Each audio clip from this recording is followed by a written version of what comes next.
Hey guys, my self Chandan Kumar. मैं आप लोगों का चैनल गेन नॉलेज में स्वागत करता हूं। गाइज, मैंने आप लोगों को इससे पहले सब मैकेनिकल प्रॉपर्टी ऑफ मैटर में आप लोगों का गाइज शुरुआत किया था। गाइज उस पर गाइज मैंने आप लोगों को काफ़ी सारे वीडियोज भी प्रोवाइड किए हैं। थर्मोडाइनमिक्स गाइज इससे पहले मैंने ख़त्म किया। हीट का भी आप लोगों को थर्मोडाइनमिक्स मैंने ख़त्म किया। गाइज हीट का भी गाइज मैंने आप लोगों को काफ़ी सारे गाइज वीडियोज प्रोवाइड किए। अब थर्मोडाइनमिक्स हीट के बाद फोर्सेज के भी आप लोगों को 2 वीडियोज, न्यूटन, फिर उसके बाद यूनिट्स एंड डायमेंशन के 3, वेक्टर के 3 ऐसे वीडियोज मैंने आप लोगों को गाइज प्रोवाइड किए हैं।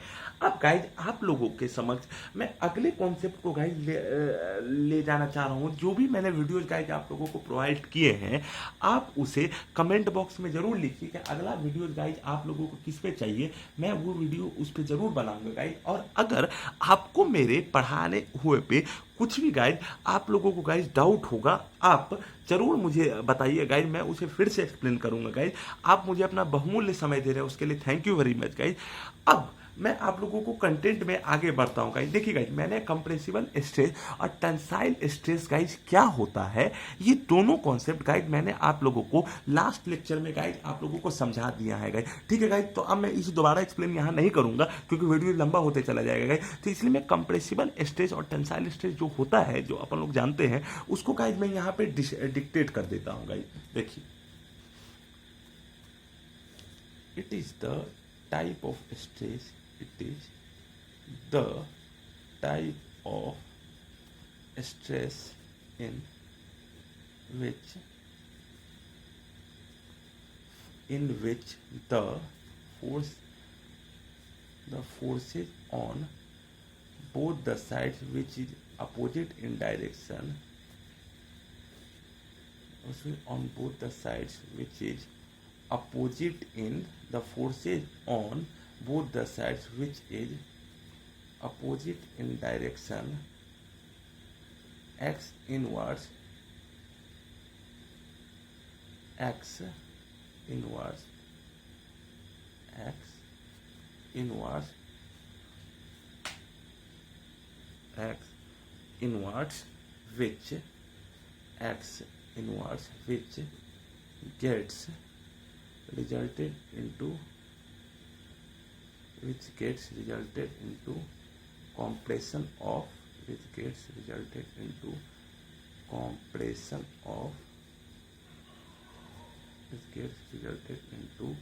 compression of the objects, which gets resulted into the compression of objects। ठीक है गाइज, ये गाइज होता है टेंसाइल स्ट्रेस। ये गाइज होता है कॉम्प्रेसिबल स्ट्रेस। इसका जस्ट अपोजिट गाइज मुझे लिखना होगा तो क्या होगा guys? It is the type of stress in which it is the type of stress in which it is the type of stress in which the forces on in which the forces on both the sides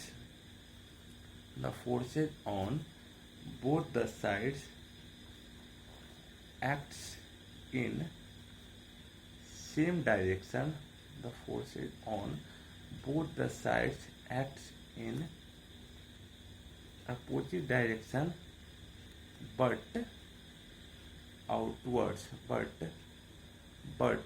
outwards, which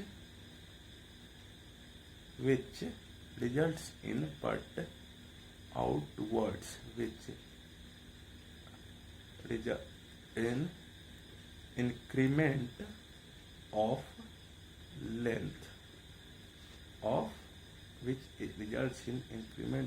length of objects। तो ये guys होता है compressible stress और ये guys होता है tensile stress. बहुत ही important concept है गाइज, आप लोगों को समझ में आना भी चाहिए। बहुत ही गाइज इंपॉर्टेंट कॉन्सेप्ट है।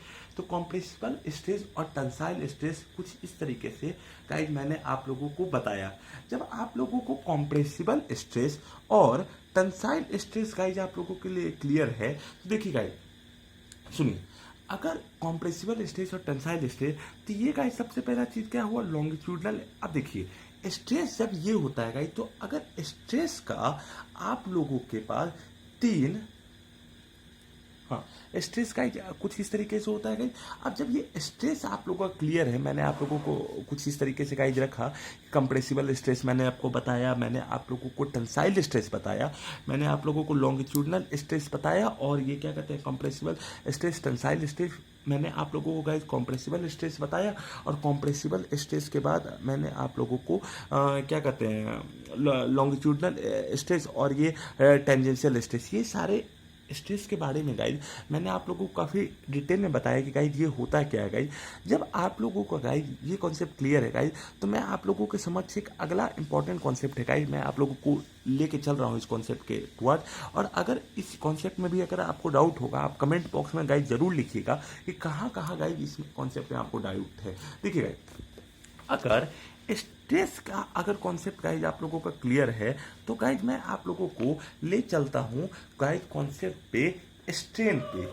क्या मैं कॉन्सेप्ट पे गाइज ले चल रहा हूँ? मैं आपको ले चलता हूँ स्ट्रेन पे। अब स्ट्रेन पे अगर आप लोगों का कॉन्सेप्ट पे ले चलूँ, तो स्ट्रेस पे गाइज क्या होता है, इसके तीन गाइज टाइप होते हैं। क्या होते हैं गाइज? स्ट्रेन के तीन आपके गाइज टाइप्स होते हैं। तीन आपके कौन कौन से गाइज टाइप्स होते हैं? इसमें गाइज एक होते हैं लॉन्गिट्यूडनल स्ट्रेन। इसमें गाइज क्या होते हैं, तीन तरह के स्ट्रेन में तीन तरह के टाइप होते हैं। एक होते हैं गाइज लॉन्गिट्यूडनल स्ट्रेन, फिर आते हैं गाइज सुपरफिशियल स्ट्रेन, और सुपरफिशियल स्ट्रेन इसी को गाइज हम लोग दूसरा नाम भी हम लोग कहते हैं, इसी को गाइज अपन लोग शियरिंग स्ट्रेन भी कहते हैं, शियरिंग स्ट्रेन भी कहते हैं। देखिए गाइज, एक होता है गाइज लॉन्गिट्यूडनल स्ट्रेन, उसी का दूसरा पार्ट है सुपरफिशियल स्ट्रेन, या फिर इसी को गाइज कहते हैं शियरिंग स्ट्रेन, और इसी को हम लोग कहते हैं, अगला टॉपिक है उसको हम लोग कहते हैं वॉल्यूमेट्रिक स्ट्रेन। आप गाइज देखिए, लॉन्गिट्यूडनल स्ट्रेन हुआ, सुपरफिशियल स्ट्रेन हुआ जिसको हम लोग कहते हैं शियरिंग स्ट्रेन, और एक हम लोग क्या कहते हैं गाइज वॉल्यूमेट्रिक स्ट्रेन। अब गाइज लॉन्गिट्यूडनल स्ट्रेन मैंने आपको बताया, सुपरफिशियल स्ट्रेन जिसका दूसरा पार्ट होता है गाइस शियरिंग स्ट्रेन, और इसी को अगर आपको तीसरा पार्ट मैंने आपके समक्ष रखा, तो गाइस क्या हो सकता है गाइस वॉल्यूमेट्रिक स्ट्रेन। अब जब ये कॉन्सेप्ट आप लोग का क्लियर है, तो जो आपके समक्ष मैं अगला कॉन्सेप्ट रखूंगा, बहुत ही इंपॉर्टेंट कॉन्सेप्ट है गाइस, आप लोगों को ये समझ में भी आना चाहिए कि लॉन्गिट्यूडनल बताया गया, सुपरफिशियल बताया गया, वॉल्यूमेट्रिक बताया गया, लेकिन कोई ये भी पूछ सकता है गाइज कि स्ट्रेन वास्तव में क्या होता है गाइज। देखिए, स्ट्रेन में ये होता है गाइज कि अगर मैं यहाँ पे गाइज, अगर मैं यहाँ पे गाइज मैं ब्लॉक मान ले लूँ, मैं क्या ले लूँ गाइज, यहाँ पे ब्लॉक ले लूँ, और जैसे ही गाइज मैंने यहाँ पे अगर ब्लॉक लिया, और इसका गाइज मैं मान लूँ मास m, ब्लॉक लिया जिसका गाइज मैं मान लेता हूँ मास m।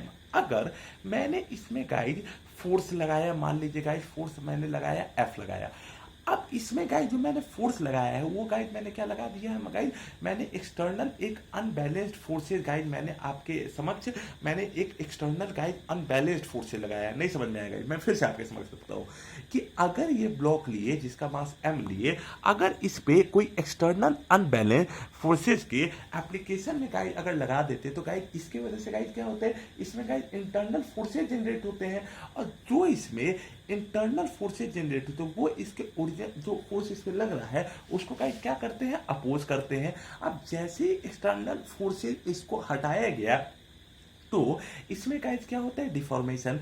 और क्योंकि ये इस ऑब्जेक्ट की प्रॉपर्टी होती है, वो इंटरनल फोर्सेज जो इस पे लगाया गया है उसको क्या चाहेगा, उसको इंटरनल फोर्सेज जो डिफॉर्मेशन आया है गाइज उसको क्या चाहेगा गाइज कि वो हटे। वो हटाने की वजह से गाइज हम लोग को क्या करना चाहेगा, वो हटाने की वजह से वो उसमें जो शेप में डिफॉर्मेशन आया है उसको गाइज क्या हटाना चाहेगा, जो प्रॉपर्टी गाइज अपन लोग पढ़े हैं elasticity.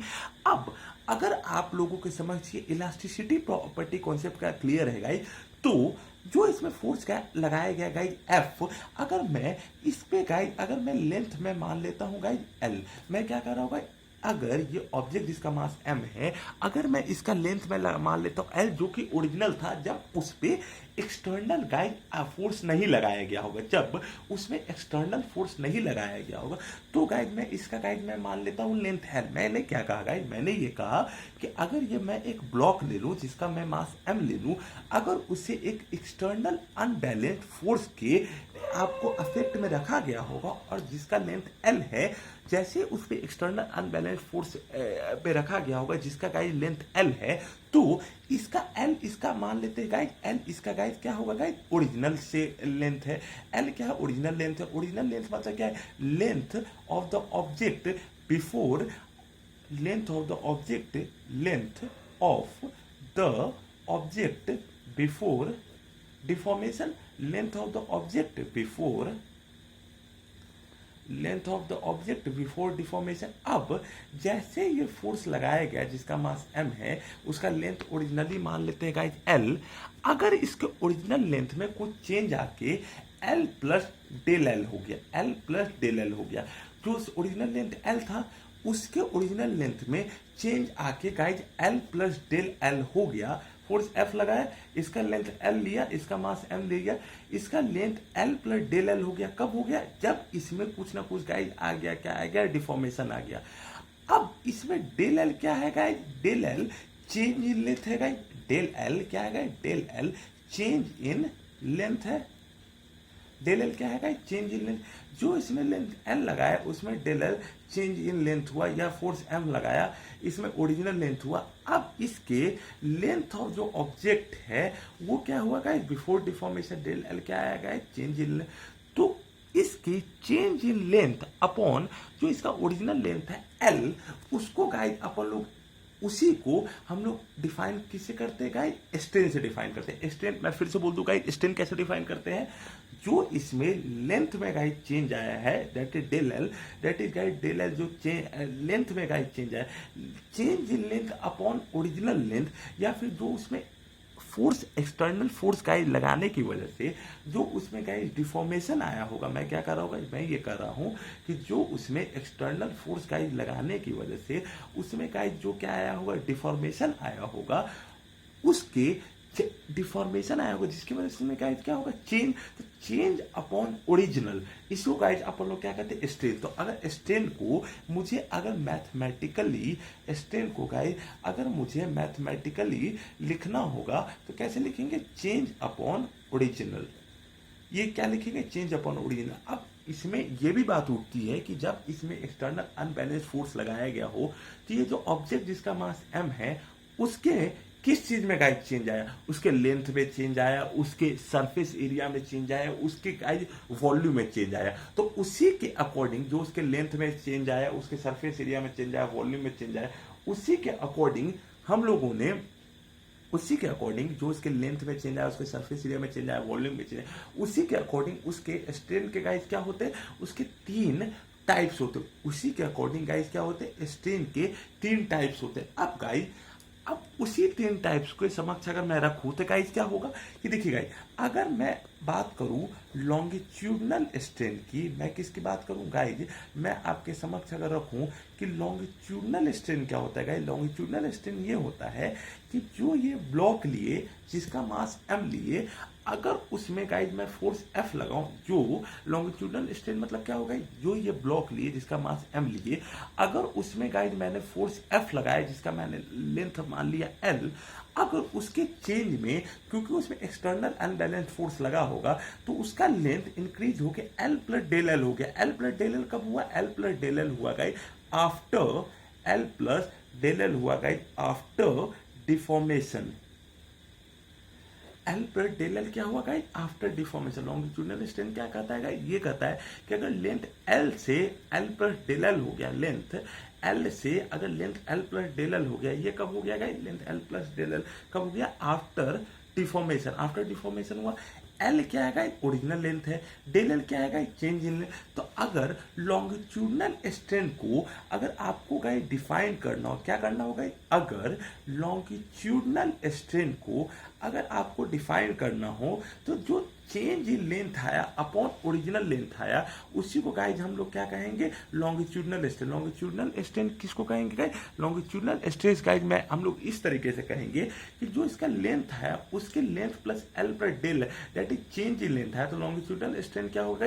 Del L upon L, इसको क्या कहेंगे गाइज? लॉन्गिट्यूडनल स्ट्रेन कहेंगे। अब देखिए गाइज, अगर आपके समझ, जब मैंने लॉन्गिट्यूडनल स्ट्रेस रखा, लॉन्गिट्यूडनल स्ट्रेन रखा, अब देखिए लॉन्गिट्यूडनल स्ट्रेन क्या था guys? Change in length upon original longitudinal strain का एक और अगर डेफिनेशन गाइज आप लोगों को मैं रखूं तो गाइज क्या हो जाएगा, change in length upon change in length upon original,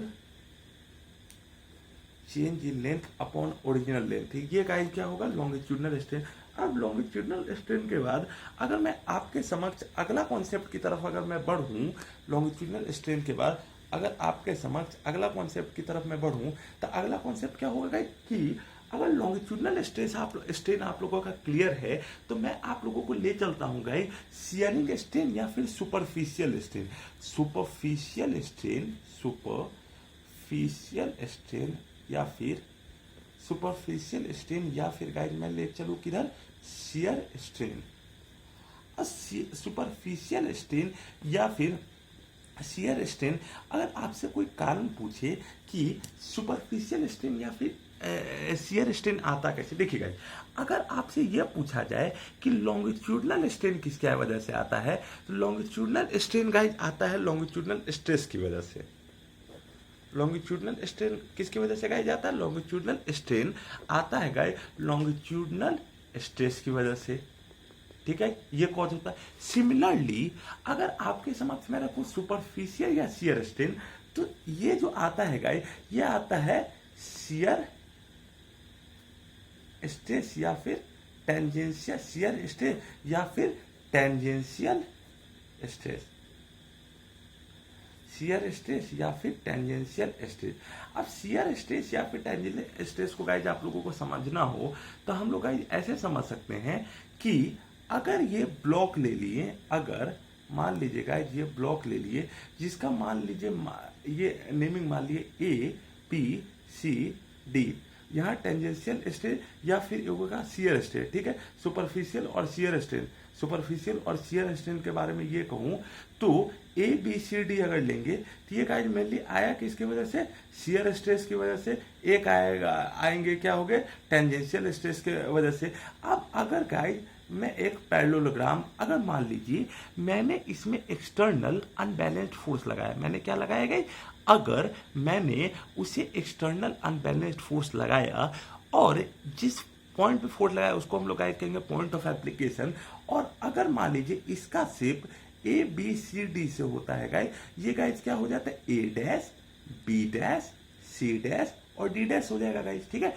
इसका shape A B C D था, इसका जो आया अगर उसमें जब एक्सटर्नल अनबैलेंस्ड फोर्स लगाए तो उसमें क्या है, एक्सटर्नल अनबैलेंस्ड फोर्स लगाए तो इसमें गाइज होगा A dash B dash C dash और डी डैश, ठीक है, ए डैश बी डैश और सी डैश डी डैश। इसका शुरू में जब इसमें कोई फोर्स लगा ही नहीं था तो मान लेते गाइज इसका शेप रहा होगा स्क्वायर, ठीक है, जब इसमें कोई फोर्स नहीं लगा था इसका मान लेते शेप स्क्वायर, और जब इसमें हम लोग फोर्स एक्सटर्नल अनबैलेंस्ड फोर्स लगाए तो इसमें गाइज हम लोग मान लेते इसका शेप क्या हो गया होगा गाइज पैरेललोग्राम, ठीक है। अगर जब शुरू में गाइज इसमें कोई फोर्स नहीं लगाए तो इसका शेप था स्क्वायर, जब इसमें हम लोग एक्सटर्नल अनबैलेंस्ड फोर्स लगाए तो इसका शेप गाइज क्या हो गया पैरेललोग्राम। अब अगर मुझे सुपरफिशियल या शियर स्ट्रेन के बारे में आप लोगों को समझना हो कि अगर ये स्क्वायर है या पैरेललोग्राम है, सुपरफिशियल या शियर स्ट्रेन के बारे में आप लोगों को समझना होता है, ऐसे समझेंगे कि देखिए जैसे ये यहाँ पे ये एक स्क्वायर मान लिए पैरेललोग्राम मान लिए, तो अगर मान लीजिए ये स्क्वायर ऑफ पैरेललोग्राम को अगर गाइज मैं क्या कर लूँ ओवरलैप कर दूँ, तो जैसे ओवरलैप अगर गाइज मैं ये दोनों को आपस में एक दूसरे के साथ करूँगा तो गाइज क्या हो जाएगा ए बी सी डी, ठीक है, ए बी सी डी। और इसका गाइज ओवरलैपिंग अगर, हाँ इसका गाइज अगर मुझे ओवरलैपिंग अगर करना होगा तो क्या इसका ओवरलैपिंग अगर गाइज करना होगा तो कैसे मैं करूँगा, ऐसे ऐसे ऐसे ऐसे। क्या मैंने कहा गाइस, मैंने ये कहा कि अगर यहाँ पे अगर आपने शुरू में शेप स्क्वायर माना, ये गाइस लगाया क्या डिफॉर्मेशन से पहले, जब डिफॉर्मेशन इसमें हुआ तो इसका शेप मान लेते गाइस, ये जो पहले स्क्वायर था वो गाइस बाद में क्या हो गया गाइस पैरेललोग्राम। जैसे ही इसका शेप गाइस बाद में पैरेललोग्राम हुआ तो जो ए बी सी डी था इसका शेप गाइज क्या हुआ A dash B dash C dash D dash हुआ। अब देखिए जैसे ही ए बी सी डी था, इसका शेप गाइस चेंज होके मान लीजिए इसको मैंने ओवरलैप किया तो गाइस ए डैश हुआ, ठीक है। और इसका शेप गाइस थोड़ा सा चेंज होके बी डैश हुआ, इसका गाइस क्या हुआ शेप सी डैश हुआ, और इसका गाइस क्या हुआ डी डैश। क्या कर रहा हूँ guys, A B C D था, ये स्क्वायर था, इसका A dash B dash C dash और डी डैश, ये गाइस क्या होगा पैरेललोग्राम होगा A dash A B C D square before deformation था। ए बी सी डी इसका शेप क्या था, पहले स्क्वायर था, A dash B dash C dash और D dash, A dash B dash C dash और डी डैश, ठीक है। और इसका शेप क्या हो गया गाइस पैरेललोग्राम। जैसे ही गाइस इसका जो स्क्वायर शेप था, इसका गाइस शेप था पैरेललोग्राम, दोनों के शेप में गाइस जो चेंजेस आया, जो इसका शेप में स्क्वायर, जो इसके शेप में गाइस आ गया पैरेललोग्राम में चेंजेस आया। अब मान लीजिए जब मैंने स्क्वायर और पैरेललोग्राम दोनों को गाइस अपन लोगों ने जब मर्ज किया तो ए और ए डैश में, या फिर बी और बी डैश में, या फिर सी और सी डैश में, या फिर डी और डी डैश में, जो अगर इसमें गाइस जो शेप का जो गाइस चेंजेस हुआ गाइस, इसको मैं मान लेता हूँ गाइस मैं एक्स। मैंने क्या कहा गाइस कि A dash B dash C dash और डी डैश में जो इसके में शेप का जो चेंज आया, इसको गाइस मैं क्या मान लेता हूँ गाइस एक्स। अब जैसे ही अगर मैं इसके गाइड अगर शेप में चेंज अगर गाइड मैं मान लूँ एक्स, अब जो स्क्वायर है इसका शुरू में गाइड मैं हाइट मान लेता हूँ, शुरू में इसका गाइड मैं मान लेता हूँ हाइट में मान लेता हूँ गाइड रहा होगा एच। मैं क्या कर रहा हूँ गाइड, मैं ये कह रहा हूँ कि अगर आपने स्क्वायर उसका शेप रहा होगा उस ऑब्जेक्ट का बिफोर डिफॉर्मेशन उसका शेप रहा होगा स्क्वायर, डिफॉर्मेशन जब उसमें कर दिया गया तो उसका शेप आ गया गाइस हो गया पैरेललोग्राम।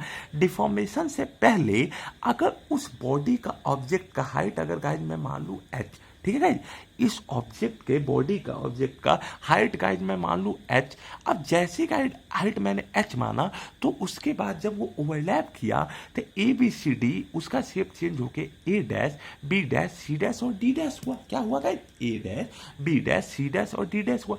और अगर जब मैंने इसके डी को मैंने डी डैश और रिस्पेक्टिवली सारे पॉइंट से जब मैच कराया तो गाइज आया एक्स आया, ठीक है। और शुरू में गाइज मैंने मान लिया एच माना। तो अगर गाइज मुझे शेयर अगर मुझे कोई पूछे सुपरफिशियल स्ट्रेन या फिर सुपरफिशियल स्ट्रेन या फिर शियर स्ट्रेन, ठीक है, सुपरफिशियल स्ट्रेन या फिर शियर स्ट्रेन, ठीक है।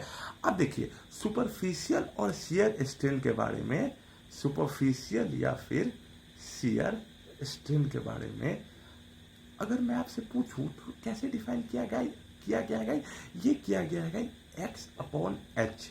किसे किया गया है गाइस, सुपरफिशियल स्ट्रेन या फिर शियर स्ट्रेन आपसे डिफाइन एक्स अपॉन एच। ध्यान से सुनिएगा, फिर से सुनिएगा। मैंने आपको शुरू में इसका शेप मान लिया डिफॉर्मेशन से पहले स्क्वायर, डिफॉर्मेशन के बाद मान लिया गाइस शेप मान लिया इसका पैरेललोग्राम, इसका हाइट मैं मान लेता हूँ गाइस एच। जैसे ही गाइस इसका मैंने हाइट एच माना और इसका लेंथ में चेंज आया मान लीजिए एक्स, तो जो सुपरफिशियल या शियर स्ट्रेन गाइस क्या हुआ एक्स अपॉन एच। सुपरफिशियल या फिर शियर स्ट्रेन को मैंने अगर आपसे पूछा जाए सुपरफिशियल या फिर शियर स्ट्रेन को गाइस डिफाइन कैसे करेंगे, तो गाइस डिफाइन करेंगे गाइस एक्स अपॉन एच से। सुपरफिशियल या शियर स्ट्रेन गाइस आप लोगों के लिए मैं कैसे डिफाइन करूंगा, एक्स अपॉन एच, इससे डिफाइन करो। एच क्या है guys, H height of the object है बिफोर, एच क्या है guys, H height of the object है, हाइट ऑफ द ऑब्जेक्ट है before deformation, height of the object है बिफोर डिफॉर्मेशन। और एक्स क्या है guys, change in length. H क्या है, height of the object before deformation. X क्या है guys, change in length. X क्या है, height of the object, x क्या होगा हाइट, एक्स क्या होगा चेंज इन लेंथ, एच क्या होगा height of the object, H क्या है height of the object before deformation. ठीक है, आप लोगों को समझ में आया कि सुपरफिशियल या शियर स्ट्रेन हम लोग किसको कहते हैं गाइस, सुपरफिशियल या फिर शियर स्ट्रेन गाइस किसको कहते हैं, ये गाइस आप लोगों का कॉन्सेप्ट मैंने क्लियर किया।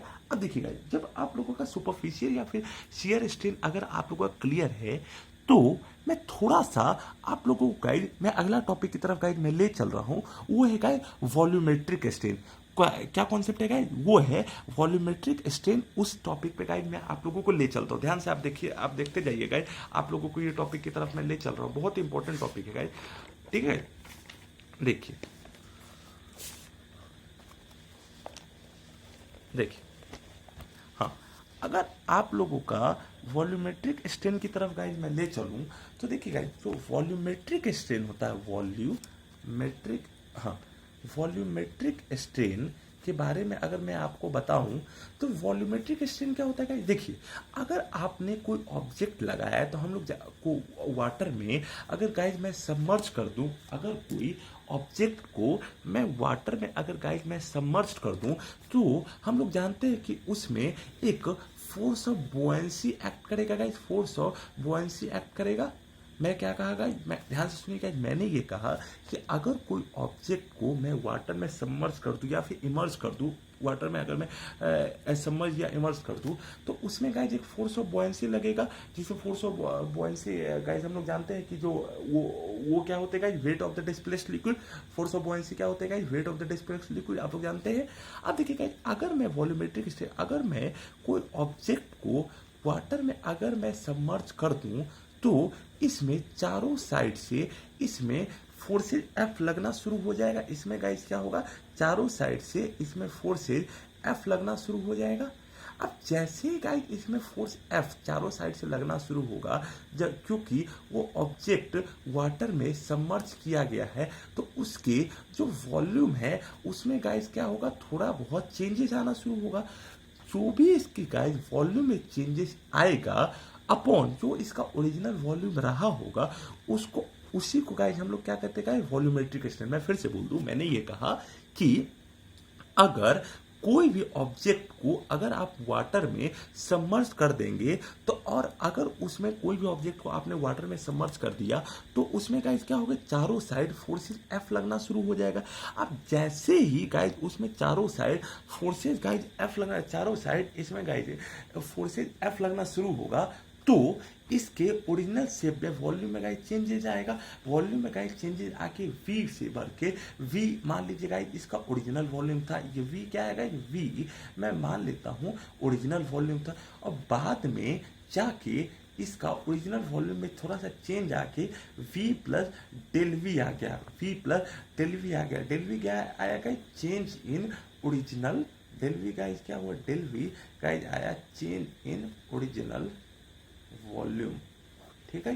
v क्या हुआ guys, original volume, v plus del V guys क्या होगा, चेंज इन ओरिजिनल वॉल्यूम। अब जैसे ये ऑब्जेक्ट जिसको आपने वाटर में सबमर्ज किया उसके चारों साइड फोर्स लगना शुरू हुआ तो जो इसके वॉल्यूम में गाइस चेंज आया, change in original volume upon जो change in original volume upon original volume, उसी को गाइस मैं क्या कहता हूँ, वॉल्यूमेट्रिक स्ट्रेन। वॉल्यूमेट्रिक स्ट्रेन हम लोग किसे कहते हैं guys, change in original volume upon original volume, इसी को गाइस मैं क्या कहता हूँ गाइस, वॉल्यूमेट्रिक स्ट्रेन। अब देखिए गाइस, जैसे ही कोई ऑब्जेक्ट को आपने वाटर में सबमर्ज किया तो इसकी change upon volume upon original volume, ठीक है। अब अगर आप लोगों को थोड़ा सा समझना होगा कि वॉल्यूमेट्रिक स्ट्रेन को कैसे ऑब्जर्व किया जा सकता है गाइस, तो कुछ ऐसे किया जा सकता है कि अगर मैं मास m मान लूं, अगर इसके वॉल्यूम में कुछ ना कुछ चेंजेस आया होगा। अब मान लीजिए इसका आप एक करते क्या है गाइस कि अगर मैं कैमरा से इसका फोटो क्लिक करूं, ठीक है, अब जैसे ही मैंने कैमरा में इसका फोटो क्लिक किया, ठीक है, ये कब हुआ, बिफोर डिफॉर्मेशन। अब बिफोर डिफॉर्मेशन करने के बाद जब इसके में डिफॉर्मेशन हो गया तब इसका क्या करेंगे, कैमरा में इसका गाइस क्या करेंगे, फोटो क्लिक करना शुरू करेंगे। जैसे ही कैमरा में अब जब इसमें डिफॉर्मेशन आ गया तब इसका फोटो गाइस क्लिक करेंगे तो ये चीज देखा जाएगा कैमरा में, जो इसका फोटो अब इसका डालेंगे, अब उसका हम लोग चेक करेंगे तो जो इसका देखा जाएगा उसका गाइस क्या होगा, इसके में थोड़ा सा अगर आप जूम मार के दोनों फोटोज को आप इमेजिन कीजिएगा या क्लिक करके चेक कीजिएगा तो आपको ये नजर आएगा कि उसके शेप में, जो ओरिजिनल शेप में था उसमें गाइस क्या आया है गाइस, डिफॉर्मेशन आया। मैंने क्या कहा, मैंने ये कहा कि जो आपने मास m लिया, अगर आप उसका बिफोर डिफॉर्मेशन अगर आप उसका इमेज लीजिए और आफ्टर डिफॉर्मेशन उसका फोटो दोनों क्लिक कीजिए और दोनों को अगर आप जूम मार के अगर आप देखिएगा तो आपको दोनों के शेप में बिल्कुल भी आपको चेंजेस नजर आएगा। तो अगर आप लोगों से पूछे कि वॉल्यूमेट्रिक स्ट्रेन क्या होता है गाइस, वॉल्यूमेट्रिक स्ट्रेन क्या होता है guys, that is change in volume, change in volume, change in volume upon total volumetric strain guys क्या होता है, change in volume upon total volume. ये गाइस फॉर्मूला होता है वॉल्यूमेट्रिक स्ट्रेन का। अब गाइस एक और इंपॉर्टेंट कॉन्सेप्ट है, देखिए गाइस चेंज का जो यूनिट आएगा वो भी वही यूनिट होगा जो ओरिजिनल इसका यूनिट होगा। जैसे डेल्टा वी का यूनिट भी गाइस अगर लीटर में है तो लीटर अपॉन लीटर भी होगा। तो एक कॉन्सेप्ट ये है गाइस कि जितने भी स्ट्रेन क्वांटिटी है वो सारे गाइस क्या है, डायमेंशन लेस क्वांटिटी। क्यों डायमेंशन लेस क्वांटिटी है, क्योंकि न्यूमरेटर और डिनोमिनेटर दोनों क्या है, डायमेंशन लेस क्वांटिटी। क्योंकि गाइस न्यूमरेटर और डिनोमिनेटर, न्यूमरेटर अपॉन डिनोमिनेटर दोनों क्या है, न्यूमरेटर अपॉन डिनोमिनेटर दोनों सेम क्वांटिटी को गाइस क्या कर रहे हैं गाइस, न्यूमरेटर और डिनोमिनेटर दोनों सेम क्वांटिटी को रिप्रेजेंट कर रहे हैं। इस वजह से गाइस हम लोग क्या करते हैं, न्यूमरेटर और डिनोमिनेटर दोनों गाइस सेम क्वांटिटी को गाइस रिप्रेजेंट कर रहे हैं। इस वजह से गाइस हम लोग क्या करते हैं गाइस, स्ट्रेन इस numerator upon denominator same quantity को रिप्रेजेंट करते हैं, इसलिए गाइस होगा डायमेंशन लेस क्वांटिटी। इसी को गाइस अगर रिप्रेजेंट करना हो गाइस कैसे मैं करूंगा, m0 l0 t0, क्योंकि ये मास लेंथ और टाइम तीनों पे किसी भी फिजिकल क्वांटिटी पे गाइस ये डिपेंड नहीं करता है गाइस। अब देखिए गाइस जब ठीक है गाइस आज का वीडियो मैं यहीं पे आपको समाप्त कर रहा हूँ। अगर आपको मेरे पढ़ाए हुए किसी चीज़ में अगर आप लोगों को डाउट होगा तो आप जरूर बताइए गाइज, मैं उस डाउट को अवश्य दूर करने की गाइज कोशिश करूंगा। मैं आप ही लोगों के लिए गाइज ये वीडियोज बना रहा हूँ। कुछ भी डाउट होगा आप कमेंट बॉक्स में जरूर लिखिए, मैं जरूर उसका निदान करूंगा। Thank you very much guys for giving me your valuable time. Thank you guys, thank you very much.